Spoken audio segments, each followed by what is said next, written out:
नमस्कार। आज का जो हमारा टॉपिक है वो है यूक्लिड विभाजन प्रमेय का यूक्लिड्स डिवीजन लेमा या ईडीएल। तो सबसे पहले मैं आपको बता दूं, यूक्लिड विभाजन प्रमेय का जो है वो इन संख्याओं पर निर्भर है, इन संख्याओं पर आश्रित है, इन संख्याओं पर लागू होती है। तो ये कौन सी संख्याएं हैं? अगर आप ध्यान से देखें तो ये है पूर्णांक। तो यूक्लिड्स विभाजन प्रमेय का पूर्णांकों पर लागू होती है, ये बात अपने दिमाग में तय कर लें। अब यूक्लिड विभाजन प्रमेय का है क्या? संसार के किन्हीं भी दो धनात्मक पूर्णांकों, संसार के किन्हीं भी दो धनात्मक पूर्णांक, धनात्मक मतलब जीरो के इधर वाले जितने भी हैं ये सभी धनात्मक पूर्णांक, आगे खूब सारे हैं। तो संसार के किन्हीं भी दो धनात्मक पूर्णांकों a व b के लिए ऐसे अद्वितीय पूर्णांक q और r विद्यमान होते हैं। देखिए एक बार फिर बोल रहा हूं, संसार के किन्हीं भी दो धनात्मक पूर्णांकों a और b के लिए ऐसे अद्वितीय पूर्णांक q और r विद्यमान होते हैं कि a बराबर बी क्यू प्लस आर, ए बराबर बी क्यू प्लस आर।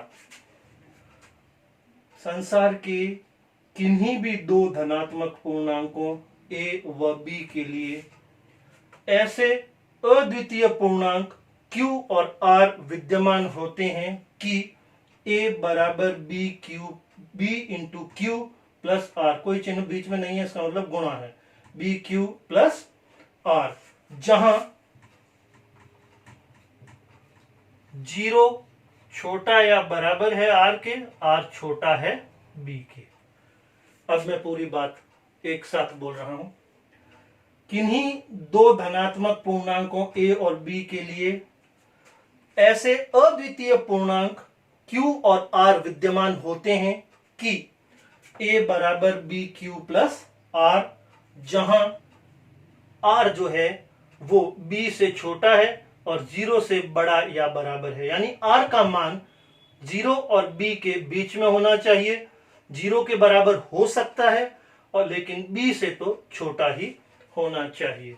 ये बात अभी तक दिमाग में पूरी सेट नहीं हुई है। स्टेटमेंट मैंने 2 बार बोला है, 3 बार बोला है, एक बार फिर बोल रहा हूं, उसके बाद इसको दिमाग में सेट करने की कोशिश करेंगे।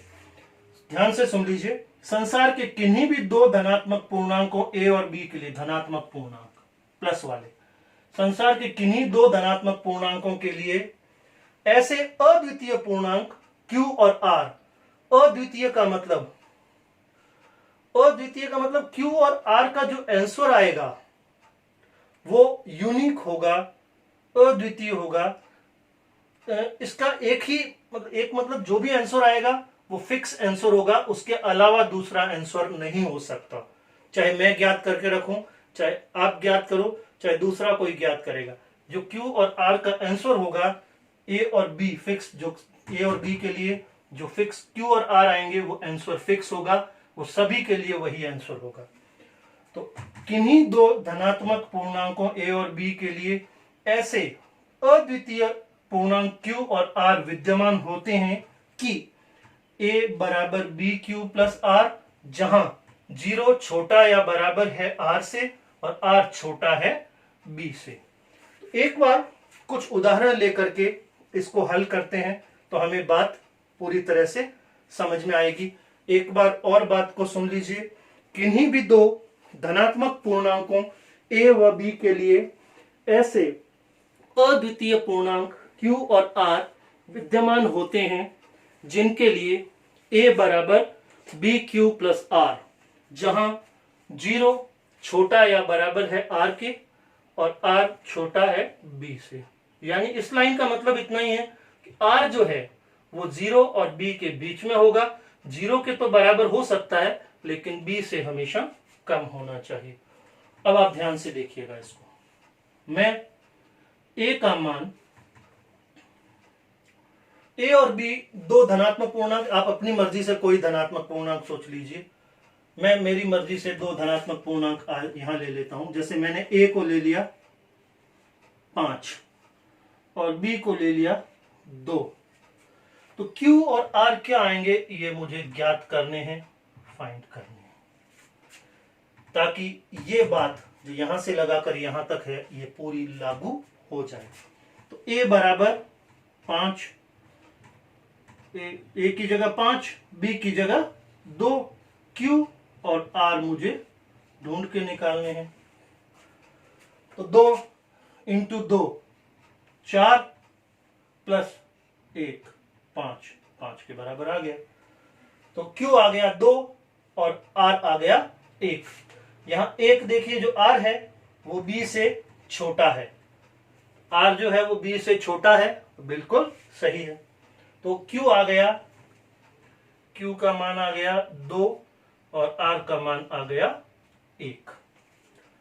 इस तरह से हम बड़ी आसानी से ढूंढ सकते हैं। हाँ, कभी ये हो सकता है हमसे, हम बी 2 है, Q को 1 ले लें, 2 एकम 2 और R को 3 ले लें। अगर ऐसा करते हैं तो 2 इंटू 1 2 प्लस 3 5 तो हो जाएगा बिल्कुल से। लेकिन जो R है, R B से छोटा होना चाहिए। तो हमारा जो R है वो B से छोटा नहीं है, हमारा R 3 है और B 2 है।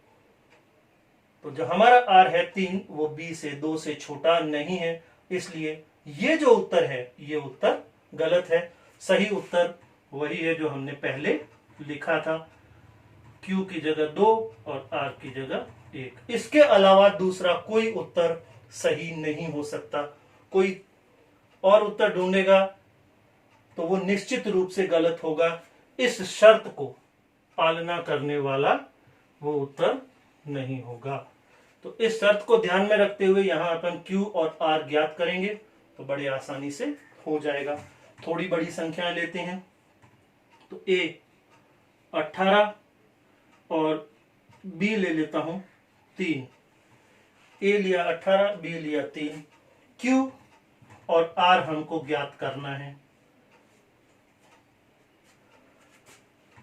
3 एकम 3, 3 दू 6, 3 छंग 18 प्लस 0, 18 हो गया।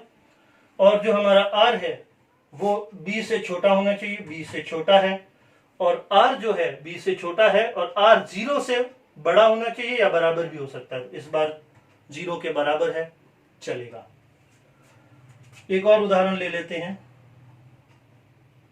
235 A है और 13 B है, थोड़ा बड़ा हो गया। इसके लिए Q और R ज्ञात करने हैं। अब देखिए, जब इस तरह से थोड़ा बड़ा हो जाए उसका भी इलाज है। ये A 235, इसमें आप B का भाग लगा दीजिए 13, 13 एकम 13,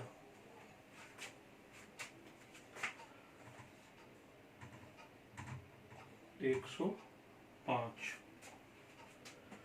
13 8 24 10 1। तो ये जो भागफल आया है ये Q है और ये जो शेष फल आया है ये R है। याद रखना भी बड़ा इजी है। जो भागफल है उसको यहां ये Q है। क्यों है Q? क्योंकि Q का मतलब अंग्रेजी में होता है कोशेंट, और कोशेंट मतलब भागफल, और R रिमाइंडर, रिमाइंडर मतलब शेषफल। कोशेंट भागफल, रिमाइंडर शेषफल। तो यहां हम 18 और 1 लिख सकते हैं। इसी तरह से एक उदाहरण और करते हैं। 5 17 Q और R हमें ज्ञात करने हैं।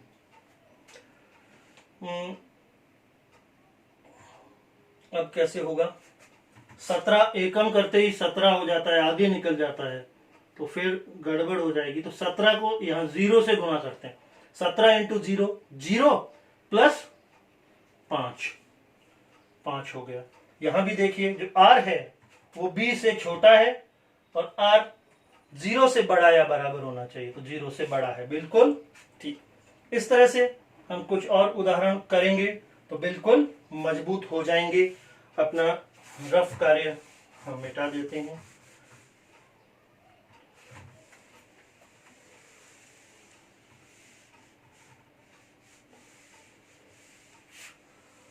और यूक्लिड विभाजन प्रमेयिका का जो मूल प्रमेयिका है वो भी आप लोग एक बार लिख लीजिए। किन्हीं दो धनात्मक पूर्णांकों, किन्हीं दो धनात्मक पूर्णांकों a व b के लिए ऐसे अद्वितीय पूर्णांक, अद्वितीय का मतलब, फिर से ये जो हमारे आंसर आए हैं, चाहे किसी भी स्थिति में आंसर आए हैं, आंसर यही आएंगे, इसके अलावा अन्य कोई आंसर नहीं आ सकता। इसलिए इन उत्तरों को या Q और R के मान को हम लोगों ने अद्वितीय कहा है। अद्वितीय उत्तर होगा। अद्वितीय पूर्णांक Q व R होते हैं, विद्यमान होते हैं। Q और R विद्यमान होते हैं कि A बराबर BQ प्लस R, जहां 0 बराबर छोटा या बराबर है R से और R छोटा है B से। अब मैं सोचता हूं आपके दिमाग में कुछ हद तक यूक्लिड विभाजन प्रमेयिका जो जिसका स्टेटमेंट ये वाला है, ये आपके दिमाग में सेट हो गया होगा। कुछ उदाहरण भी हमने लिए हैं, उन उदाहरणों के माध्यम से भी आपके दिमाग में कोई बात पहुंची होगी। अगर आप घर जाकर के कुछ गृह कार्य करेंगे, कुछ प्रश्न मैं आपको दे रहा हूं जिसमें मैं आपको A दे रहा हूं, B दे रहा हूं, Q और R आपको ज्ञात करने हैं। अगर ये प्रश्न आप घर जाके करेंगे तो निश्चित रूप से आपके दिमाग में यूक्लिड विभाजन प्रमेयिका एकदम मजबूत हो जाएगी। कैसे, देखिए, A 7, B 3, Q ज्ञात करना है, R ज्ञात करना है। A 25, B 52, आपको Q ज्ञात करना है, R ज्ञात करना है। A 177 और B 7, आपको Q ज्ञात करना है, R ज्ञात करना है। A 2085 और B 75, आपको Q ज्ञात करना है, आपको R ज्ञात करना है। A 1 और B 2, आपको Q ज्ञात करना है और आपको R ज्ञात करना है। अगर ये प्रश्न आप आज होमवर्क के रूप में अपने करते हैं तो आपके लिए यूक्लिड विभाजन प्रमेयिका अच्छी तरीके से समझ में आ जाएगी और इस प्रमेयिका के उपयोग करके आगे हम कुछ और समस्याओं का समाधान भी करेंगे। तो जरूरी है इस प्रमेयिका को आप अच्छी तरीके से समझें, ग्रहण करें और दिमाग में पूरी तरह से सेट कर लें कि संसार के किन्हीं दो धनात्मक पूर्णांकों A व B के लिए ऐसे अद्वितीय पूर्णांक Q व R विद्यमान होते हैं कि A बराबर BQ प्लस R, जहां 0 छोटा या बराबर है R से और R छोटा है B से। इस बात को अपने दिमाग में पूरी तरह से सेट करें, क्योंकि आगे चलकर इसके अनुप्रयोग के रूप में हमें कुछ प्रश्न हल करने पड़ेंगे। इस विभाजन प्रमेयिका का यूज करना पड़ेगा कुछ सवालों को हल करने के लिए। धन्यवाद।